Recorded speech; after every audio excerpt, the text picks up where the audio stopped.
Hello hi friends, ఈరోజు వీడియోలో కొబ్బరి పాలతో కుల్ఫీని ఈజీగా ఎలా ప్రిపేర్ చేయాలో చూద్దాం. ఇప్పుడు దీని తయారీ విధానం చూద్దాం. ఇక్కడ నేను 1 కొబ్బరి చిప్పని తీసుకొని దానికి బ్యాక్ సైడ్ బ్లాక్ పార్ట్ ఉంటుంది కదా, దాన్ని మొత్తం రిమూవ్ చేసేసి ఇలా చిన్న చిన్న పీసెస్గా కట్ చేసుకోవాలి. తర్వాత ఒక మిక్సీ జార్ తీసుకొని ఈ కొబ్బరి ముక్కల్ని అందులోనికి యాడ్ చేసేసుకొని ఈ కొబ్బరి ముక్కల్ని మధ్య మధ్యలో కొంచెం వాటర్ని యాడ్ చేసుకుంటూ మెత్తని పేస్ట్ లాగా మనం మిక్సీ పట్టుకోవాలి. ఇలా మెత్తని పేస్ట్లా చేసుకోవడానికి ఇక్కడ నాకు 1/2 కప్ వాటర్ అనేది యూజ్ చేశాను. ఎక్కువ వాటర్ యూజ్ చేసామంటే మనకి కొబ్బరి పాలు అనేది ఎక్కువగా పలచగా ఉంటాయి. ఎక్కువ పలచగా ఉన్నాయంటే కొబ్బరి పాలు మనం ప్రిపేర్ చేసే కొబ్బరి కుల్ఫీ అనేది అంత టేస్టీగా ఉండదు. అందుకోసమే కొంచెం వాటర్ని యాడ్ చేసుకొని మనం మిక్సీ పట్టుకోవాలి. ఏదైనా ఒక పలచటి క్లాత్లోనికి మనం మిక్సీ పట్టుకున్న కొబ్బరిని పేస్ట్ను ఇందులోనికి యాడ్ చేసేసుకొని ఈ క్లాత్ మొత్తం ఫోల్డ్ చేసేసి ఒక్కసారి మనం గట్టిగా ప్రెస్ చేసామంటే అందులో ఉంచి మనకి కొబ్బరి పాలు అనేది సపరేట్ అవుతాయండి. మనం తక్కువ వాటర్ని యాడ్ చేసుకున్నామంటే ఈ విధంగా మనకి కొబ్బరి పాలు పలచగా లేకుండా వస్తాయి.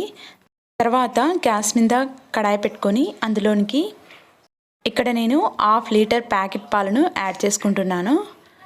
ఇలా ఒకసారి పొంగొచ్చిన తర్వాత మనకి మీగడ అనేది కట్టేస్తుంది కదా, దానిని మనం ఇందులో మిక్స్ అయ్యేలా కలుపుకోవాలి.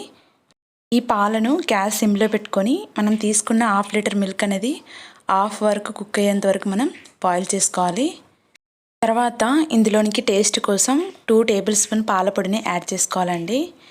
ఇందులోనికి యాడ్ చేసిన పాలపొడి మొత్తం ఇందులో మిక్స్ అయ్యేలా కలుపుకోవాలి. మనం గ్యాస్ సిమ్లో పెట్టుకొని ఉండలు కట్టకుండా, ఈ పాలపొడి అనేది తొందరగా ఉండలు కట్టేస్తుంది, ఉండలు కట్టకుండా మనం మిక్స్ చేసుకోవాలి. ఈ విధంగా మొత్తం మిక్స్ చేసుకున్న తర్వాత ఇందులోనికి టేస్ట్కి సరిపడా షుగర్ని యాడ్ చేసుకోవాలి. ఇక్కడ నేను 4 టేబుల్ స్పూన్ షుగర్ని యాడ్ చేసుకుంటున్నాను. మనకి పాలు కొంచెం స్వీట్గానే ఉంటాయి కాబట్టి 4 టేబుల్ స్పూన్ షుగర్ అనేది సరిపోతుంది. ఈ విధంగా మొత్తం మిక్స్ చేసుకున్న తర్వాత ఇందులోనికి టేస్ట్ కోసం తుడుముకున్న డ్రై ఫ్రూట్స్ పౌడర్ని యాడ్ చేసేసుకొని మిక్స్ చేసుకోవాలి. ఈ విధంగా మొత్తం మిక్స్ చేసుకున్న తర్వాత మనం కొబ్బరి పాలను యాడ్ చేయడానికి కన్సిస్టెన్సీ అనేది ఈ విధంగా ఉండాలి. ఇలా ఉంటేనే మనకి టేస్ట్ అనేది చాలా బాగుంటుంది కొబ్బరి కుల్ఫీ. ఇందులోనికి కొబ్బరి పాలను యాడ్ చేసేసుకొని ఒక పొంగు వచ్చిన తర్వాత మనం దీనిని గ్యాస్ ఆఫ్ చేసుకుంటే సరిపోతుంది. తర్వాత దీనిని సపరేట్ బౌల్లోనికి సర్వ్ చేసుకొని చల్లారిన తర్వాత మనం కుల్ఫీ తయారు చేసుకుని మౌల్స్లోనికి యాడ్ చేసేసుకోవాలి. ఇందులోనికి ఎటువంటి ఫ్రెష్ క్రీమ్ యూజ్ చేయం కాబట్టి మనం పాలను ఎక్కువసేపు మరిగించుకున్న తర్వాత మనం కొబ్బరి పాలను యాడ్ చేసుకొని ఇలా కుల్ఫీని చేసుకున్నామంటే చాలా టేస్టీగా ఉంటుంది. ఇలా మౌల్స్లోనికి మొత్తం యాడ్ చేసుకున్న తర్వాత ఇలా సిల్వర్ పేపర్ని పైన పెట్టేసుకోవాలండి. ఈ సిల్వర్ పేపర్ ఎందుకు పెట్టుకుంటున్నామంటే మనం ఫ్రిడ్జ్లో పెట్టుకున్నప్పుడు ఐస్ అనేది ఇందుపైన పడకుండా ఉంటుంది. కానీ మొత్తం సిల్వర్ పేపర్ని పెట్టేసుకున్న తర్వాత ఆకుని తీసుకొని మిడిల్లో క్యాప్స్ మనం పెట్టుకునే అక్కడ ఇలా హోల్ లాగా పెట్టేసుకోవాలి. ఇలా క్యాప్స్ మొత్తం పెట్టేసుకున్న తర్వాత దీనిని ఓవర్ నైట్ ఫ్రిడ్జ్లో పెట్టేసుకున్నామంటే మనకి మార్నింగ్ లేచేసరికి మనకి కొబ్బరి కుల్ఫీ అనేది రెడీ అవుతుంది.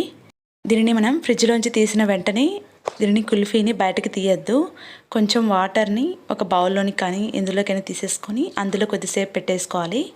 ఇలా వాటర్లోంచి తీసేసిన తర్వాత మనం కుల్ఫీని బయటకు తీసామంటే పర్ఫెక్ట్గా వస్తుంది. చూసారు కదా ఎంత పర్ఫెక్ట్గా వచ్చిందో.